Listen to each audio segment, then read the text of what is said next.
কোরবানির বর্জ্য দ্রুত অপসারণে রাজধানী জুড়ে কাজ করছে দুই সিটি কর্পোরেশনের প্রায় ২৯,০০০ পরিচ্ছন্নতা কর্মী।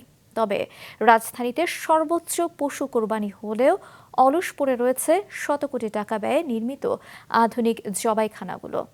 ফাহিয়ান হামিমের প্রতিবেদন। দুপুর গড়াতেই রাজধানীর মিরপুরে অলিগলি থেকে প্রধান সড়ক সবখানেই শুরু হয় পরিচ্ছন্নতা কর্মীদের ব্যস্ততা। ট্রলি, ভ্যান আর ট্রাক নিয়ে কোরবানির বর্জ্য অপসারণে নেমে পড়েন তারা। রাজধানীর দুই সিটিতে বর্জ্য অপসারণে কাজ করছে প্রায় ২৯,০০০ পরিচ্ছন্নতা কর্মী। দ্রুত পরিচ্ছন্নতায় স্বস্তি জানিয়েছে নগরবাসী।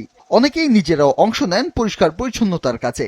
পরিষ্কার ভালোই করতেছে, এখন বন্ধ করতেছে তারা। হ্যাঁ, খুশি আছি আমরা। সিটি কর্পোরেশনরা খুব ডিসিপ্লিন ভাবে সবকিছু করতেছে। কাজটা দেখে খুবই ভালো লাগছে। আমাদের লক্ষ্যমাত্রা বেঁধে দিচ্ছে ১২ ঘন্টা, তবে আমরা আশা করতেছি ১২ ঘন্টার অনেক আগেই প্রথম দিনে যে কোরবানিটা আমরা এটা ক্লিয়ার করে ফেলতে পারবো।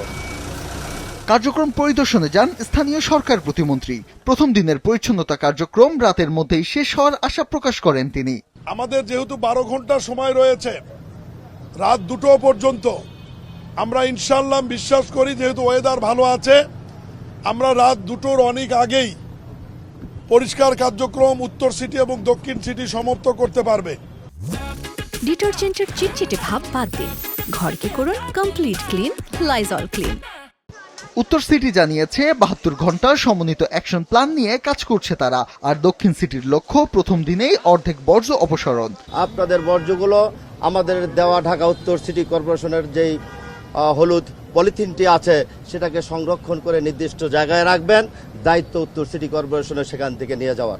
আমাদের কর্মীরা কাজ করছে, কিন্তু তারপরও যদি আবার আমাদের কাজ করার পরে কোথাও কোনো আবর্জনা কোনো বাড়ি থেকে কোনো ফ্ল্যাট থেকে কোথাও যদি ফেলে যায়, আপনারা যদি আমাদেরকে জানান বা যে কোনো মানুষও যদি কোথাও থেকে টেলিফোন করে আমাদেরকে জানায়, তাহলে তাৎক্ষণিকভাবে আমরা সে আবর্জনা পরিষ্কার করার জন্য আমরা চেষ্টা করব।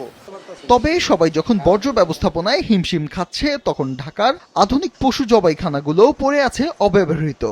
আজ ঈদের প্রথম দিন। এদিন দেশের সবচাইতে বেশি পশু কোরবানি হয়, কিন্তু কাপ্তান বাজারের এই আধুনিক পশু জবাইখানায় আসেনি একটি পশু।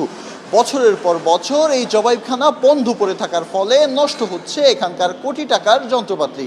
কোরবানির বর্জ্য দ্রুত অপসারণে স্বস্তি ফিরেছে নগর জীবনে। তবে আধুনিক জবাইখানাগুলোর ব্যবহার নিশ্চিত না হওয়ায় নিরাপদ কোরবানির বিষয়ে প্রশ্ন থেকেই যাচ্ছে। ফাহিয়ান হামিম, মাছরাঙা সংবাদ, ঢাকা।